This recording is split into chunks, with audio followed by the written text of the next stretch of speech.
अस्सलाम वालेकुम, मैं हूं Shahzeb Khanzada. State bank of Pakistan ने 30 दिनों में तीसरी बार शरह सूद में कमी कर दी है, जिसके बाद अब शरह सूद सिंगल डिजिट यानी 10% से नीचे आ गई है और 9% हो गई है।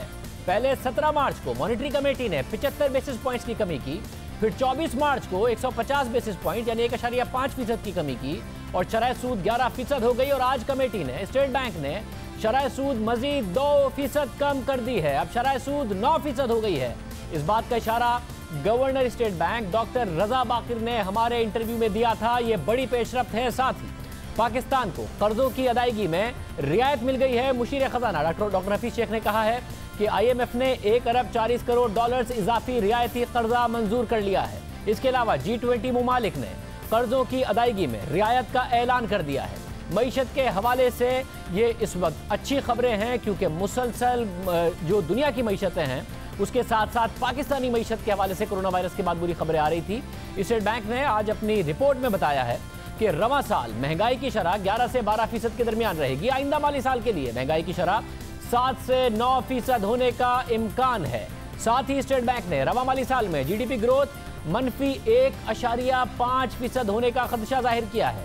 IMF पहले ही खबरदार कर चुका है कि पाकिस्तान में मनफी ग्रोथ होगी, यानी कि मईशत 1.5% से सुकड़ेगी, ना कि बढ़ेगी। ये पाकिस्तान की तारीख में वाज़े हो कि पहली दफा होगा कि 72 साल में पाकिस्तान की मईशत सुकड़ेगी, जो कि 1.5% है। साथ ही IMF ने खबरदार किया कि कोरोना वायरस की वजह से बजट खसारा तारीख की बुलंद तरीन सतह यानी 9.2% तक हो सकता है। 4000 अरब रुपए का खसारा हो सकता है, क्योंकि अखराजात बढ़ेंगे, आमदनी में कमी आएगी। मईशत चल नहीं रही तो टैक्स आमदनी में कमी आएगी। पहले यह अंदाजा लगाया गया था कि बजट खसारा GDP का 7.3% तक होगा, मगर अब ये 9.2% होगा, यानी 800 अरब रुपए का मजीद इजाफा होगा। स्टेट बैंक ने अपने एलामिये में कहा है कि मॉनेटरी पॉलिसी कमेटी के गुज़िश्ता इजलास के बाद आलमी मईशत मजीद अबतर सूरत हाल से दो चार हुई। IMF की हालिया रिपोर्ट के मुताबिक आलमी मईशत 3% तक सुकड़ सकती है। कोरोना वायरस के संगीन असरात 2009 के मुआशी बहरान से ज्यादा खतरनाक होंगे। उस वक्त आलमी मईशत 0.07% सुकड़ी थी और सूरत हाल अब उससे भी ज्यादा खराब हो सकती है। गवर्नर स्टेट बैंक ने यह बात कही थी कि जैसे जैसे मईशत की और महंगाई के मामलात सामने आएंगे, हम मजीद शरह सूद के हवाले से फैसले कर सकते हैं। हमने जैसा कि कहा कि जो आगे जो इन्फ्लेशन है उसको देख के ही हम ये फैसले करते हैं। इसी तरह ये फैसले भी किए क्योंकि हम देख रहे हैं कि जब कोरोना वायरस का इकॉनमी पे इम्पैक्ट ज़्यादा होएगा तो जाहिर है इन्फ्लेशन भी कम होगी। और जैसा कि आपने देखा कि पिछले 2-3 महीने में इन्फ्लेशन का जो रेट है वो बहुत कम हुआ है, और आज का जो SPI का नंबर है वो भी यही दिखा रहा है कि आगे जो अफरात ज़र है उसके कम होने के इम्कानात ज़्यादा हैं। इसके साथ साथ जो और इंफॉर्मेशन आ रही है बड़ी तेज़ी से, वो ये आ रही है कि इकनॉमिक एक्टिविटी की पेस किस रफ्तार से स्लो डाउन हो रही है, और उस पर भी हम ज़्यादा वेट दे रहे हैं। आगे अगर इंटरेस्ट रेट्स के बारे में अगर आप देखें तो जैसा कि हमने पहले भी कहा है कि जैसे जैसे स्टेट बैंक की मॉनेटरी पॉलिसी कमेटी के पास इंफॉर्मेशन आएगी इकॉनमी के लिहाज से, तो आगे भी अगर और एक्शन लेने हों तो वो उसके लिए भी तैयार हैं। और फिर 5 दिन के अंदर अंदर स्टेट बैंक के मुताबिक महंगाई की तवक्कात और ग्रोथ में कमी की वजह से आज मॉनेटरी पॉलिसी कमेटी के हंगामी इजलास में पॉलिसी रेट को 200 बेसिस पॉइंट्स यानी 2% कम करके 9% कर दिया गया है। और साथ ही महंगाई और बेरोजगारी पर काबू पाने में मदद मिलेगी, ये बात कही जा रही है। ये बात वाज़े हो कि इससे क्या क्या फ़ायदा होगा, इस पर हम तफसील से बात करेंगे, क्योंकि ये सबसे पहले कि पाकिस्तान की मईशत इस साल सुकड़ेगी। IMF से पहले, हुकूमत से पहले माहिर मईशत और साबिक वज़ीर ख़जाना हफीज़ पाशा ने अपने कॉलम में कहा था, वो मुसलसल कह रहे थे कि शरह सूद को सिंगल डिजिट में लेके आएँ, नीचे करें। हमारे साथ डॉक्टर हफीज़ पाशा मौजूद होंगे। साथ ही FBR के रेवेन्यूज़ में कितना फ़र्क पड़ेगा। 5,500 अरब रुपए पाकिस्तान ने जमा करने थे, IMF से वादा किया था, फिर वादे को से डाउनवर्ड रिवीजन हुई। अब जब मईशत ही बढ़ेगी नहीं सुकड़ेगी तो क्या होगा FBR के टैक्स रेवेन्यूज़ का। नौशीन जावेद अमजद साहिबा जो कि नई चेयरपर्सन FBR हैं, शब्बरदेरी साहब के बाद हमारे साथ वो मौजूद होंगी, पहला उनका इंटरव्यू है, उनसे इस बारे में जानेंगे।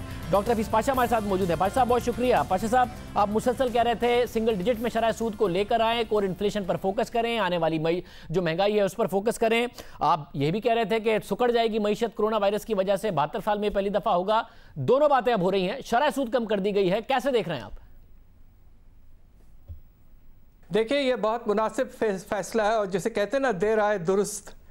अब ये है कि अल्लाह के फजल से हम काफ़ी अरसे से मुल्क के काफ़ी जो इकोनॉमिस्ट्स हैं वो कहते रहे थे कि सरे सूद को आप कम करिए, तो इन्होंने तकरीबन 3 स्टेप्स लिए हैं और इसको 4.25% कम किया है, जो कि मुनासिब है।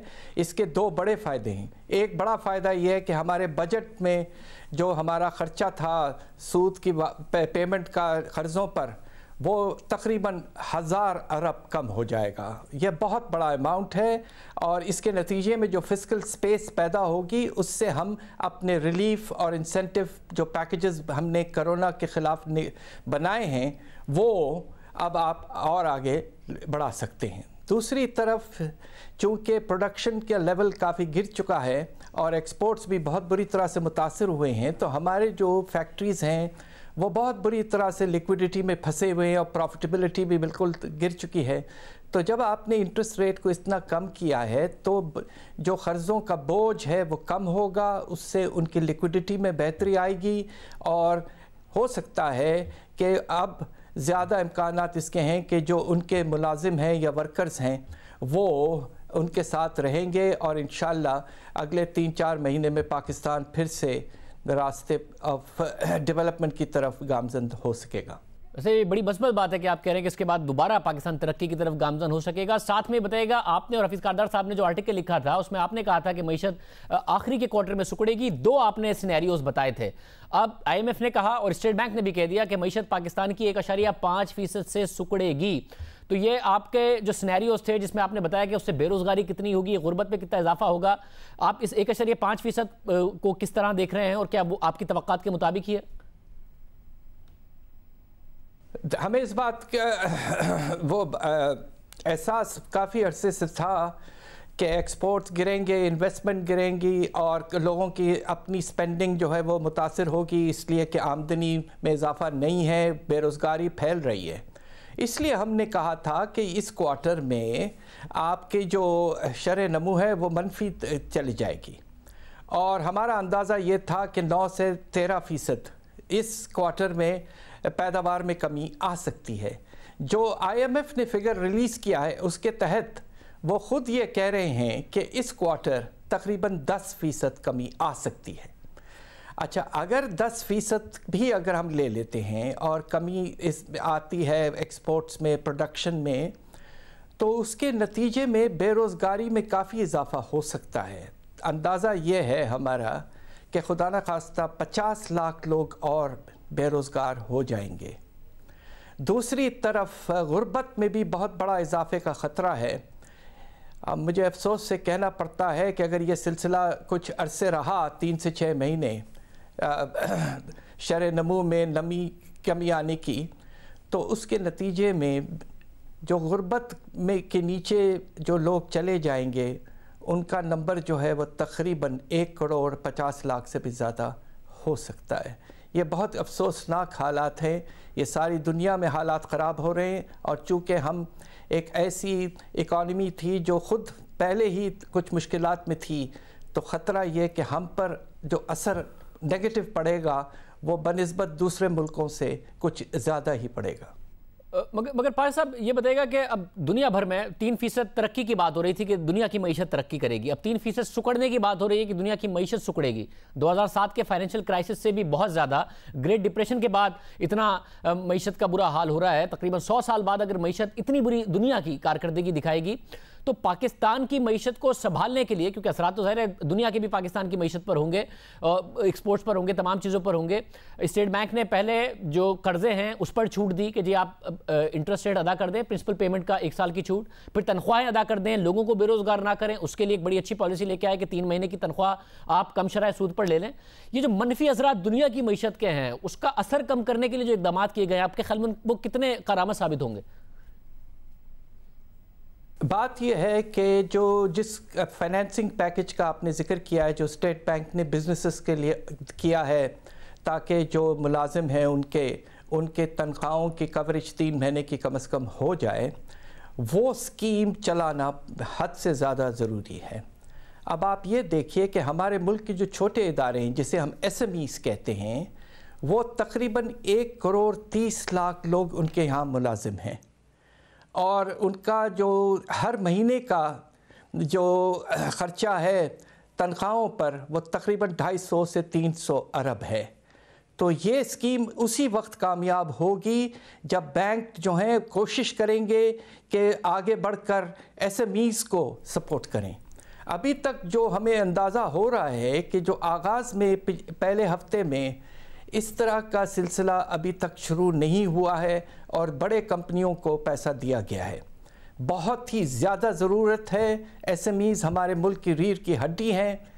1 करोड़ 30 लाख लोग मुलाजिम हैं। ये स्कीम आगे बढ़ाकर उनकी तरफ ले जाना हद से ज़्यादा ज़रूरी है, वरना ये बंद हो जाएंगे इदारे।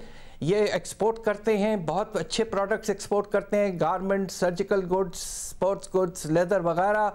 ये खुदा न खास्ता अगर बंद हो गए तो परमानेंट नुकसान पाकिस्तान को बहुत बड़ा हो सकता है। इस स्कीम को स्टेट बैंक को इंश्योर करना चाहिए कि छोटे छोटे इदारों तक जो क्रेडिट है वो पहुंच पाए और उनको आगे बढ़ाने की एक सहूलत मिल जाए। भाई साहब, इंडस्ट्री SME इस हवाले से बात हो गई। अब जो आवाम है उसके लिए भी ज़ाहिर है मरकजी हुकूमत एक पैकेज लेके आई है, कैश ट्रांसफर्स किए गए हैं। अब ये जो आप कह रहे हैं 1000 अरब रुपए का तकरीबन स्पेस बनता है, जब शरह सूद को तकरीबन 4.25% से हुकूमत ने कम किया है। ये फिस्कल स्पेस तो बना, मगर दूसरी तरफ नजर आ रहा है कि FBR के रेवेन्यूज़ में बहुत बड़ी हिट आ सकती है, क्योंकि इकॉनमी नहीं चल रही और मईशत अगर मनफी होगी तो टैक्स कैसे जमा होगा। तो हुकूमत के पास रूम होगा कि गुंजाइश होगी कि मजीद आवाम को कोई रिलीफ दे सके, वो गुंजाइश अब नहीं होगी? देखिए, ये आपका बड़ा मुनासिब सवाल है। आपने सूद को 4.25% कम किया है। उसके नतीजे में हमारे बजट पर जो बोझ है, क़र्ज़ों पर जो सूद हम देते हैं, उस पे बहुत बड़ा फ़र्क पड़ेगा। अल्लाह के फजल से तकरीबन 1000 अरब की कमी हो जाएगी और ये पैसा जो हम सेव करेंगे उसको रिलीफ पैकेज को बढ़ाने के लिए इस्तेमाल करना चाहिए, ताकि जो लोग गुर्बत के लाइन के नीचे चले जाएंगे और जिस तरह प्राइम मिनिस्टर साहब ने कहा कि फाखे होने का ख़तरा है, वो बिल्कुल ना हो पाए। और रिलीफ पैकेज अगर ज़रूरत पड़े तो इस वक्त हमने 1 करोड़ 20 लाख लोगों और घरानों तक पहुंचाया है। हमारा अंदाज़ा ये है कि अगले राउंड में इसको 1 करोड़ 50 कम से कम लाख घरानों तक पहुंचाना चाहिए और यही अमाउंट 12,000 हर 2 महीने हमें देना चाहिए। बहुत शुक्रिया डॉक्टर हफीज़ पाशा हमारे साथ मौजूद थे। नौशीन जावेद जमजद साहिबा चेयरपर्सन FBR भी हमारे साथ मौजूद होंगी। पहले मैं मोहम्मद सुहेल साहब, आपसे मैं जानना चाह रहा हूँ, 9% 200 बेसिस पॉइंट्स कम 4.25% हो गई है, जो कि दुनिया में इतने कम इंटरेस्ट रेट्स अभी तक नहीं किए गए कोरोना वायरस के बाद। कितना अच्छा है मईशत के लिए फैसला और कितना गैर मुतवक्के है ये फैसला? लेकिन जो स्टेट बैंक का स्टांस रहा है उसको देखकर तो ये बहुत बड़ा सरप्राइज है। मगर ये नीड ऑफ द आवर भी थी। जो हालात जितने बुरे हैं और जो दुनिया भर में चीज़ें हो रही हैं, उसको देखकर मेरे ख्याल में इंटरेस्ट रेट तो कम होना ही था। मगर चूंकि जो पिछली प्रैक्टिस रही है स्टेट बैंक की, उसको देखते हुए ये बहुत ही पॉजिटिव सरप्राइज मिला और एक बहुत ही सेंसिबल फैसला है कि इकोनॉमी को जिस तरह दूसरे ममालिक में हर तरह का सपोर्ट दिया जाता है, वो एक सपोर्ट देने की एक और कोशिश की गई है। मतलब, और आपको लगता है, क्योंकि पहले जब कहा जा रहा था कि जी एग्जिस्टिंग बिजनेसेस को बचाने की बात करें, नई इन्वेस्टमेंट का तो माहौल ही नहीं है, अब ये लग रहा है आपको कि एग्जिस्टिंग बिजनेस भी बच जाएं और जब इकोनॉमी दुनिया की भी खुलने लगे इस कोरोना वायरस के क्राइसिस के बाद, तो पाकिस्तान में एक मईशत का नई इन्वेस्टमेंट का माहौल भी बने, वो एक माहौल पैदा हो रहा है? देखिए, हालात तो बहुत ज़्यादा बुरे हैं और मेरे ख्याल में ये जो बुरे हालात ही ने स्टेट बैंक को फोर्स किया है कि वो इमरजेंट मीटिंग करके इतना बड़ा फैसला करे। क्योंकि हमें तो हालात पिछले महीने से ही बुरे लग रहे थे जब से लॉकडाउन शुरू हुआ, मगर शायद सेंट्रल बैंक ये इंतज़ार कर रहा था कि उसको क्लियर इंडिकेशन मिले। तो मेरे ख्याल में उसको 2 क्लियर इंडिकेशन मिल गई।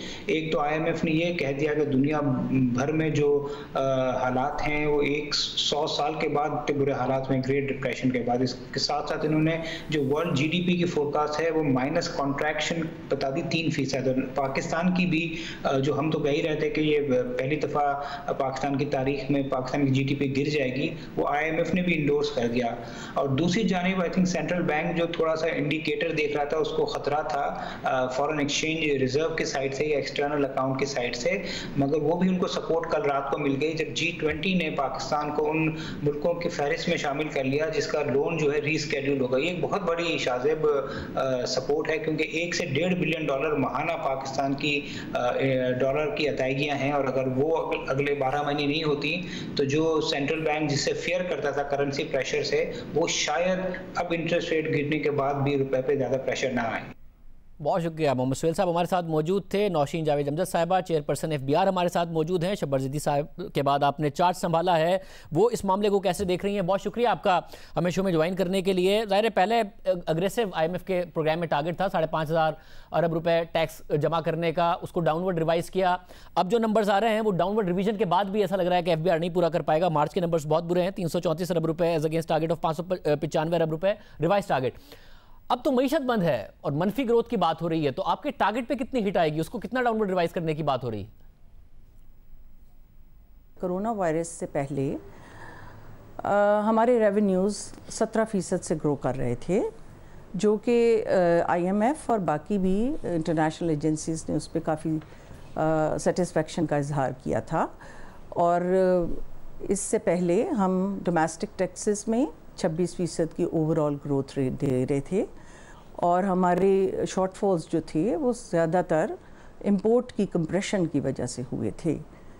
मगर फरवरी में 17% पे एंड करना by all standard was a very good performance under the present situations. Then corona, when this COVID-19 came, then all of a sudden there was a dip in revenue which we experienced after 15th of March, जिसकी वजह से हमारे जो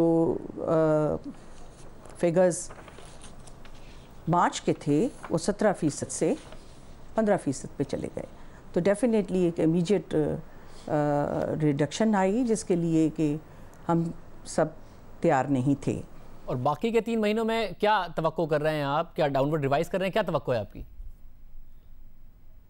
ये महीना सबसे ज़्यादा tough है, क्योंकि अब तक 3 हफ्ते से ज़्यादा हो गए हैं कि कारोबार बंद हैं, और आप सब जानते हैं कि जब कारोबार बंद होते हैं तो टैक्सेस के इकट्ठे करने की शरह बहुत कम हो जाती है, क्योंकि कारोबार चलेंगे तो टैक्स होंगे।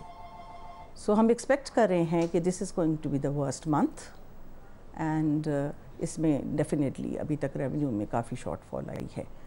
अब आपका सवाल था कि क्या टारगेट रिवाइज होंगे, अभी तक ऐसी कोई ख़बर नहीं आई है, मगर ये ज़रूर है कि हमने इस सिचुएशन में ये ज़रूर इंश्योर किया है कि सिर्फ टारगेट के पीछे नहीं, we have to do both the job. Of course we are striving and struggling to achieve our budgetary targets, मगर उसके अलावा साथ साथ ये भी है कि अपने टैक्स पेयर्स को और कारोबारी तबके को, अगर कोई कारोबार हो ही नहीं रहा, सब ऑफिसेज भी बंद हैं, तो हमने ये इंस्ट्रक्शंस दी हैं कि किसी तरह के कोई कोर्सिव मेजर्स ना लिए जाएं, क्योंकि इकॉनमी इस वक्त बहुत सेंसिटिव हालत में है और लोग भी घरों में बंद हुए हैं। साथ ही बताइए, अब जब मईशत खुलती है तो ज़ाहिर FBR ने एक रिफॉर्म्स का पूरा प्रोग्राम लॉन्च किया था। एक एमनेस्टी स्कीम के बाद कहा गया था कि जी अब रिफॉर्म्स होंगे, मगर वज़ीर आज़म ने एक कंस्ट्रक्शन सेक्टर को पैकेज दे दिया है, आप कंस्ट्रक्ट करें, कोई सवाल नहीं पूछा जाएगा, एमनेस्टी स्कीम दे दी है। उससे आपके रेवेन्यू पे अब क्या हिट आएगी और रिफॉर्म्स का क्या होगा जब इकोनॉमी खुलना शुरू होती है? नहीं, देखिए हम सबको मालूम है कि इस वक्त बेरोज़गारी बहुत ज़्यादा बढ़ रही है, people are being laid off, जो डेली वेजर हैं उनके लिए बहुत मुश्किल होगी यह सिचुएशन। सो प्राइम मिनिस्टर साहब ने इस सिचुएशन को देखते हुए कहा कि सबसे ज़्यादा जो एम्प्लॉयमेंट है वो इस सेक्टर के अंदर है, तो हम ऐसा एक पैकेज दें कि जो लोग इस वक्त बेरोज़गार हो गए हैं, जो डेली वेजर्स थे, वो कम से कम अपना रोज़गार पे वापस आ सकते हैं। तो अभी तक उसके ऊपर काम हो रहा है, अभी उसके ब्रॉड आउटलाइंस जो हैं वो प्राइम मिनिस्टर साहब ने अपने पैकेज में बता दी थी, मगर आपको पता है कि इस स्कीम के पीछे एक बहुत बड़ा होमवर्क है जो करने की ज़रूरत है और कर रहे हैं। सो अभी तक उसके जो अनकरीब उसके खदोखाल वाज़ेह शक्ल में आ जाएंगे। मगर बतौर चेयरपर्सन एफबीआर आपको नहीं लगता कि जो ब्लैक मनी पर क्रैकडाउन की बात होती थी, रिफॉर्म्स की बात होती थी, उस पर हिट आएगी आने वाले दिनों में ये एमनेस्टी स्कीम के बाद? नहीं शाहजेब, देखिए मैंने कहा ना कि we are expecting that April is going to be the worst, then मई में हम ये उम्मीद करते हैं कि कारोबार खुल जाएंगे और फिर रमज़ान का सीज़न होगा, ईद की शॉपिंग होगी। अल्लाह ताला करे कि तमाम बिजनेस एक्टिविटीज़ रिवाइव करें, तो definitely it's going to effect our budgetary targets. IMF के साथ भी उनको भी बहुत अवेयरनेस है कि हमारी इस इकोनॉमिक सिचुएशन में क्या हो रहा है। और फिर जून में इंशाल्लाह मैं पुरुमीद हूँ कि हम पिछले साल से ज़्यादा टारगेट इस दफ़ा भी कर लेंगे given the corona and Covid situation. मुझे आखिर में ये बताइएगा कि ज़ाहिर स्टेट बैंक की तरफ से एक्सपोर्टर्स को भी और जनरली बिजनेस जो हैं उनको संभालने के लिए इस क्राइसिस में काफ़ी कुछ इकदाम किए गए हैं। वज़ीर आज़म ने एक कदम ये उठाया कि कहा कि जी आपको रिफंड्स दिए जाएंगे, इंडस्ट्री को कहा। माजी में भी जब भी वादा हुआ है वो पूरा होता नहीं है उस तरीके से, बहुत ज़्यादा प्रॉब्लम्स आते हैं। इस दफ़ा जो वादा किया गया था रिफंड्स का, क्या वो तेज़ी से हो रहा है ताकि लिक्विडिटी का क्राइसिस इस वक्त ना हो इंडस्ट्री को? जी, रिफंड्स में मैं कहना चाहती हूँ कि एक 3 कैटेगरीज़ हैं जिसके अंदर हम रिफ़ंड दिए हैं। एक तो फास्टर रिफ़ंड्स है जो 1125 SRO के ख़त्म होने के बाद एक्सपोर्टर जो 5 एक्सपोर्ट के सेक्टर्स हैं उनमें आए। उनमें हमने अबाउट 57 में से 52 बिलियन के रिफ़ंड्स ऑलरेडी दे दिए हैं, जो कि nearly it works out to be a very good percentage.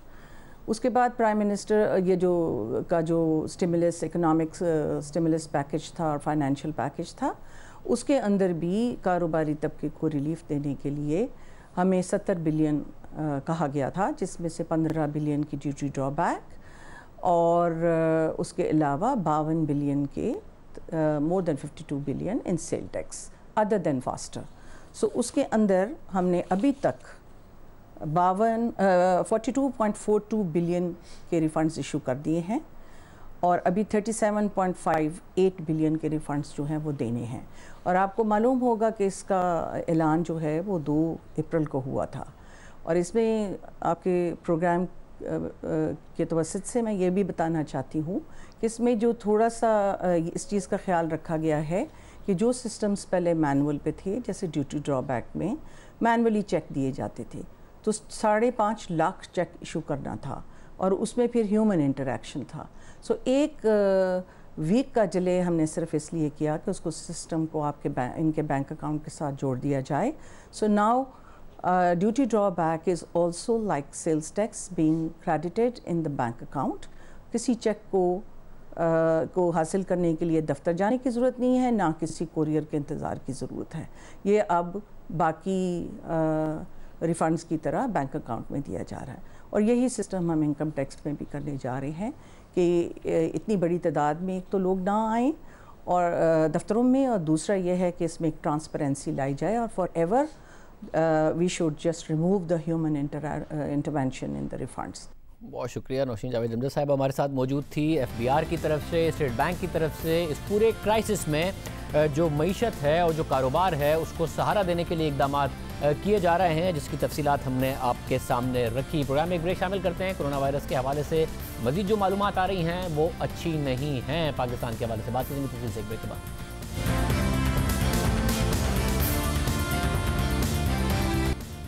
Corona virus का फैलाव रोकने के लिए सिंध हुकूमत और उलमा का बड़ा फैसला सामने आ गया है। वज़ीर आला सिंध से मुलाकात के बाद मुफ्ती मुनीबुर रहमान ने उलमा और अवाम से अपील की है कि वो हुकूमत के साथ ताउन करें ताकि कल का जुमा खैरियत से गुजर जाए। वज़ीर आला सिंध मुराद अली शाह ने कहा कि कल 12 से 3 बजे तक सब कुछ बंद करेंगे, लोग घरों में नमाज अदा करें।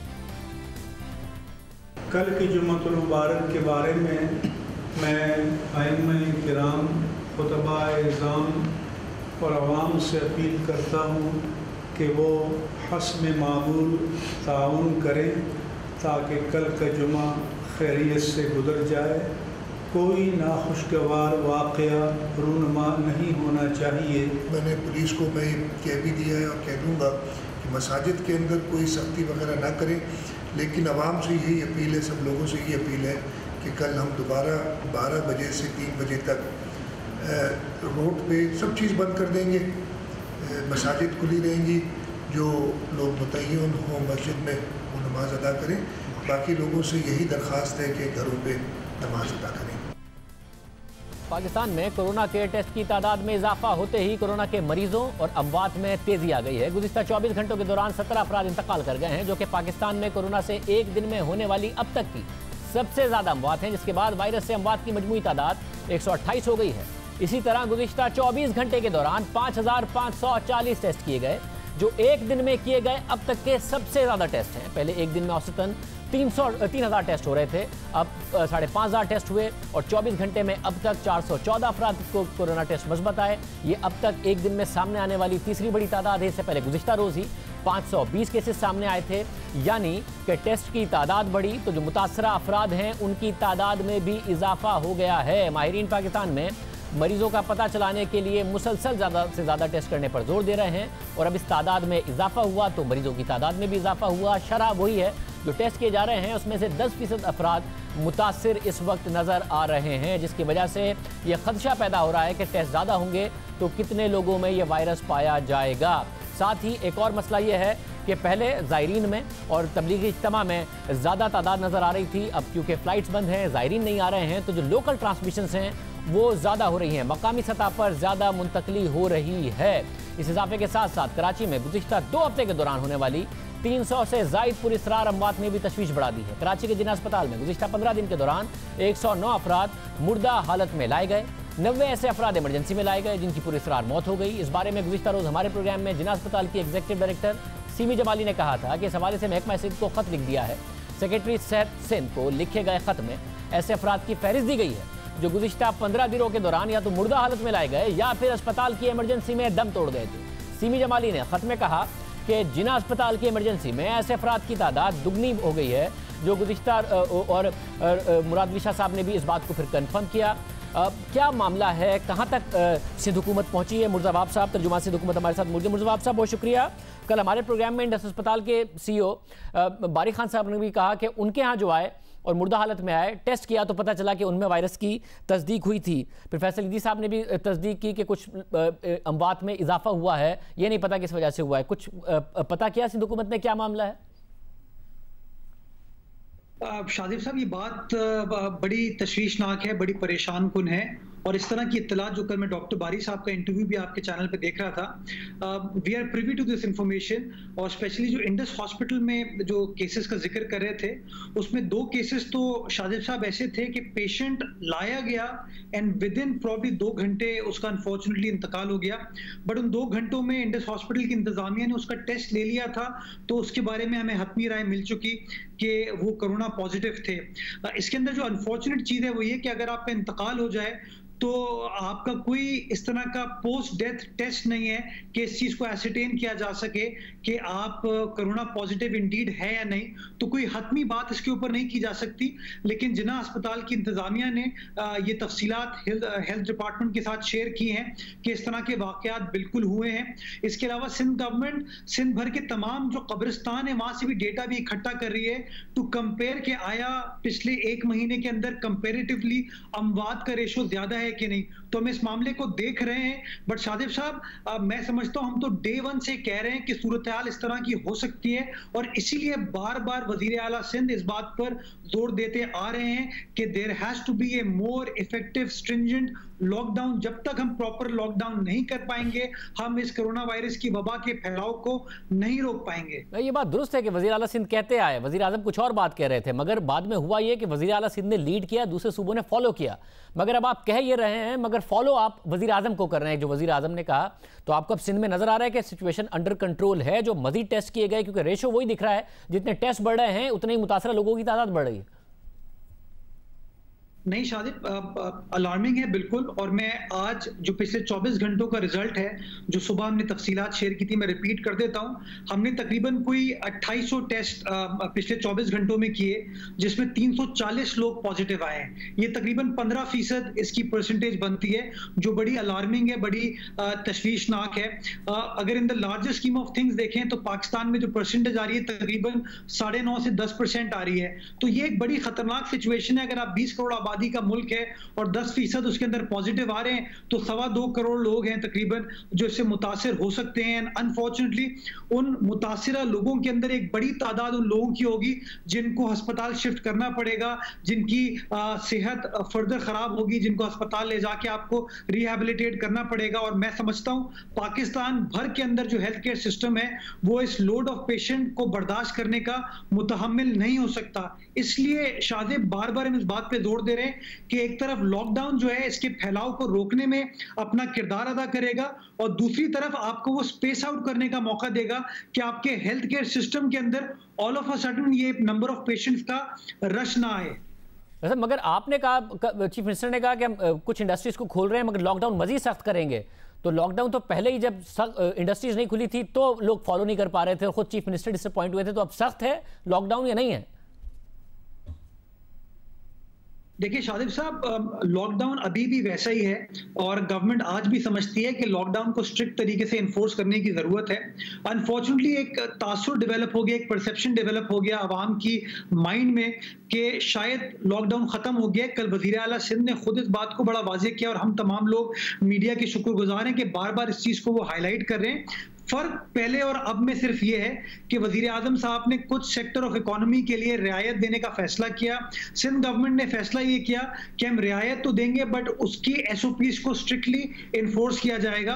तो मैं समझता हूँ थोड़ा सा ये इबहाम है लोगों के दिमाग में, जिसको हम क्लियर करने की कोशिश करें और अगले 1 से 2 रोज में इंशाल्लाह आप देखेंगे इसको और ज्यादा मौसर तरीके से इन्फोर्स करने की कोशिश हम करेंगे। बट मैं समझता हूँ इसलिए जरूरी ये चीज है कि चारों सूबों के अंदर फेडरल गवर्नमेंट में मैसेज यही जाना चाहिए कि लॉकडाउन आज भी पाकिस्तान भर में है और कुछ सेगमेंट ऑफ सोसाइटी को रियायत दी गई है विद SOPs। बहुत शुक्रिया मुर्ज़फ़र साहब हमारे साथ मौजूद थे। पुरअसरार अमवात के हवाले से कब्रिस्तान से डेटा लिया जा रहा है, दूसरे इक़दाम किए जा रहे हैं। क्या पंजाब में भी ऐसा हुआ?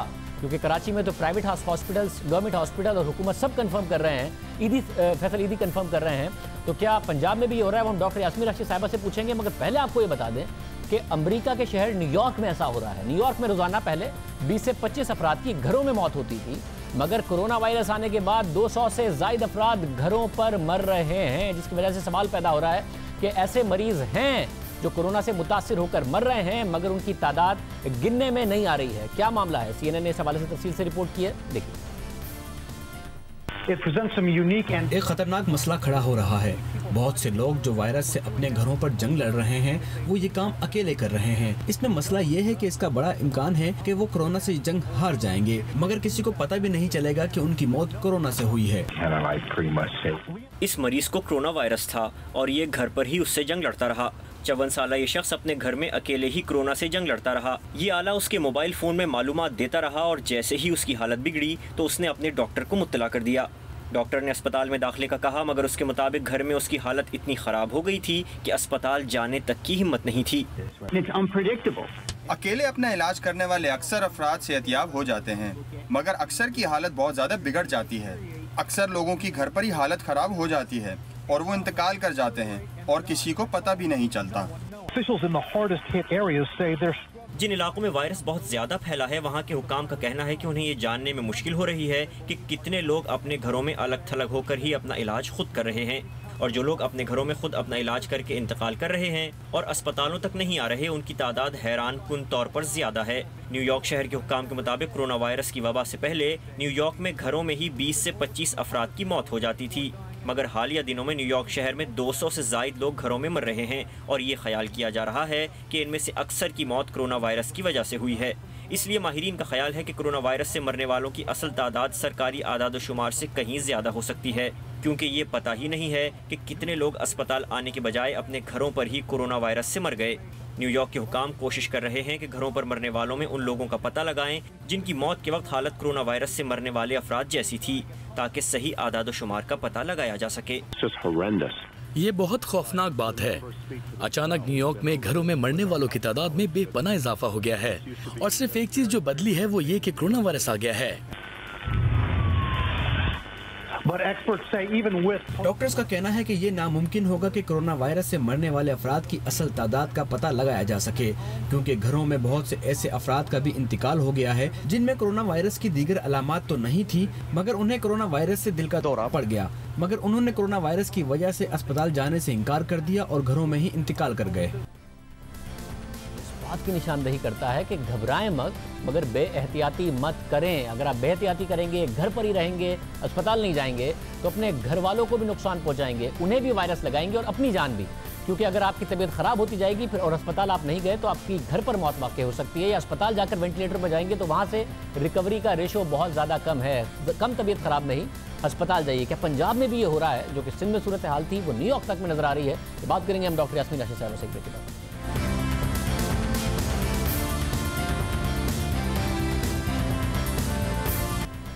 वज़ीर सेहत पंजाब डॉक्टर यास्मीन राशिद साहब हमारे साथ मौजूद हैं। डॉक्टर साहबा बहुत शुक्रिया मैं शो में ज्वाइन करने के लिए। डॉक्टर साहबा, सिंध में अचानक एक मामला सामने आया, जिना अस्पताल में वैसे केसेस कम आ रहे हैं इमरजेंसी में, मगर जो अमवात ज़्यादा हो रही हैं और डेड हालत में लाए गए हैं उनकी तादाद बढ़ गई। इंडस अस्पताल के सीईओ ने हमारे प्रोग्राम में कहा कि 4 मरीजों का जब उन्होंने टेस्ट किया तो उनमें कोरोना वायरस मस्बत निकला, फिर फैमिलीज़ को ट्रेस करना पड़ा। फैसल ईदी ने कल कहा कि तादाद बढ़ गई है उन लोगों की जो मुर्दा हालत में आए हैं और पिछले साल के मुकाबले में जो मरने वालों की तादाद है, और ज़्यादातर लोग सांस का प्रॉब्लम बता रहे हैं। न्यूयॉर्क की भी हमने सूरत हाल बताई है। पंजाब में क्या हो रहा है, अगर आपने इस हवाले से वेरीफाई किया? देखिए जी, हम लोगों ने तो जहाँ तक ताल्लुक़ है हर किस्म के स्टेटिस्टिक्स जो हैं वो देखने की कोशिश की है, देखने के लिए कि ये ना हो हम डेथ्स कहीं मिस कर रहे हों। यहाँ तक कि जो लाहौर के कब्रिस्तान है, क्योंकि सबसे बड़ा हमारे पास जो नंबर है वो लाहौर में है, तो हमने पिछले 3 महीने के स्टेटिस्टिक्स भी देखे और उसमें कोई ऐसा वो कहते हैं नंबर बढ़ता हुआ नज़र नहीं। जो आपका हर महीने का नंबर है उसी तरीके का नंबर आ रहा है। दूसरी इंपॉर्टेंट ये चीज़ है, देखिए इंसान जब बीमार होता है वो अस्पताल का रुख ज़रूर करता है। अगर उसको सांस की तकलीफ़ है तो वो ज़रूर कोशिश करता है अस्पताल पहुँचने के लिए। अल्हम्दुलिल्लाह 1122 बहुत अच्छी सर्विसेज यहाँ देती है, और जब कभी 1122 को फ़ोन चला जाए कि उन्होंने कोई मरीज़ शिफ्ट करना तो लोग उस नंबर पे, और लोगों को पता है इस नंबर के बारे में, and they are shifted to the hospital. हमारे पास जो टोटल डेथ्स आई हैं वो 34 हैं, और उसमें से 6 ऐसे लोग थे जिन पे हमें शक था और उनका हमने टेस्ट भिजवा रखा है कि दे हैव कम इन और दे वर नॉट वेल, और आते सार उनकी थोड़ी देर के बाद डेथ होगी, but as a safety measure हमने उनका भी टेस्ट किया है। तो मेरा ख्याल है इस वक्त मुझे बात समझ नहीं आ रही कि क्यों इतना पैनिक है। सबसे इम्पोर्टेंट ये चीज़ है, आप ये बात तो ना भूलिए ना, हर महीने कुछ लोगों ने इंतकाल करना है। दुनिया का तरीका ये है कि ये तो होना ही है। इम्पॉर्टेंट ये देखना चाहिए कि कितने लोग सांस की तकलीफ़ के साथ अस्पतालों में पहुंचे हैं और खुदा न खास्ता उनको वहाँ उनकी डेथ हो जाए। अब इम्पॉर्टेंट ये चीज़ है कि आप जिस तरह टीबी बढ़ गई, इम्पॉर्टेंट ये है कि हमने एक तरफ ध्यान करके दूसरी तरफ से थोड़ा सा ध्यान शायद कम हो गया है। हम इसीलिए कोशिश कर रहे हैं कि लाहौर के अंदर 3 मखसूस अस्पताल है, तो बाकी 4 अस्पतालों के हमने आउटडोर खोले हुए हैं, ताकि और जो बीमारियां, वो बीमारियों वाले पेशेंट्स जो हैं वो आके अपने डॉक्टरों को दिखा के और अपनी दवा लेके जाएं। डॉक्टर साहब, एक मसला ये हो गया कि लोगों को कहा गया था कि आप घबराएं मत, डरे नहीं, एहतियात करें, मगर ऐसा लग रहा है कि लोग अस्पताल जाने से डरने लगे हैं। इस्लामाबाद में हमने पता किया अस्पताल में इमरजेंसी में लोगों की तादाद बहुत ज़्यादा कम हो गई है। कल डॉक्टर नदीम रिजवी साहब, माहिर सर्जन हैं दिल के, उन्होंने हमें बताया कि ये तो नहीं हो सकता कि हार्ट अटैक होना कम हो गए हों, मगर आधी तादाद हो गई है जो दिल की बीमारियों की वजह से लोग अस्पताल में आ रहे हैं, जिसकी वजह से ऐसा लग रहा है कि लोग डर के अस्पताल नहीं आ रहे कि हमें कहीं वायरस ना लग जाए, और वो हार्ट अटैक होने के बावजूद भी घर पर रहते हैं। तो ये तो ज़्यादा खतरनाक हो जाएगा कि लोग डरने इतना लग जाए कि अस्पताल ही ना जाएं। क्या पंजाब में भी हो रहा है? देखिए, मेरा ख्याल है ये बात तो बिल्कुल सही कह रहे हैं कि नंबर ऑफ़ पेशेंट्स ज़रूर कम हुए हैं, और हमारे भी पाकिस्तान इंस्टीट्यूट, जो पंजाब इंस्टीट्यूट ऑफ कार्डियोलॉजी, उसमें पेशेंट्स की कमी आई है ज़रूर। और मुझे ये भी पक्की जो बात है कि भाई बीमार होने बंद तो नहीं हुए, लोग घबराए हुए हैं, डरे हुए हैं, अस्पतालों से भी डरे हुए, ये सोच के कि शायद हम अस्पताल जाएंगे तो हमें कहीं ये वायरस लग ना जाए। तो मेरा ख्याल है ये वक्त आया है जो आप और मैं मिल के लोगों को ये तसल्ली दें कि देखिए अगर खुदा न खास्ता आपकी तबीयत ख़राब है तो आप ज़रूर इमरजेंसी में अस्पताल में आएँ, वहाँ डॉक्टर्स मौजूद हैं, वो आपका ख्याल करेंगे ताकि लोग घरों में ना रहें। अब देखिए ना, सबसे इम्पॉर्टेंट ये चीज़ है कि जिस तरह उन्होंने कहा कि दिल की तकलीफ़ से लोग फौत हो रहे हैं या टीबी की तकलीफ से। अब ट्यूबरकुलोसिस तो ऐसी चीज़ नहीं है ना जिसका इलाज इस वक्त पाकिस्तान में मौजूद नहीं है। तो मेरा ख्याल है जो लोग घबराए हुए हैं उनकी रीएश्योरेंस के लिए भी बड़ा ज़रूरी है कि आप और मैं उनको तसल्ली दें और कहें कि आप अस्पताल में अगर खुदा न खास्ता इमरजेंसी है तो ज़रूर तशरीफ़ लाएँ ताकि आपका इलाज हो सके। डॉक्टर साहब, जैसे पाकिस्तान में टेस्ट बढ़े तो मुतासरीन की तादाद भी बढ़ गई है, ऐसा नहीं कि कम हुई हो। पहले 3000 टेस्ट हो रहे थे तो 10% मुतासरीन थे, अब 5500 हो रहे हैं तो भी तकरीबन 10% ही मुतासरीन हैं, जिसकी वजह से सवाल पैदा हो रहा है कि जितने टेस्ट बढ़ते जाएंगे कहीं बहुत सारे लोगों में तो वायरस नहीं है। आपके ख्याल में सूरत हाल अभी भी तसल्ली बख्श है या परेशान कौन है? देखिए मेरा ख़्याल है कि अल्हम्दुलिल्लाह इस वक्त तो अगर मैं इन सारे डेटा को एनालाइज़ करूं तो वी आर वेरी कंफर्टेबल। इस वक्त पंजाब के अंदर हमने तकरीबन 46,000 प्लस टेस्ट कर लिए और इस वक्त जो कंफर्म केसेस हैं वो 3,249 हैं।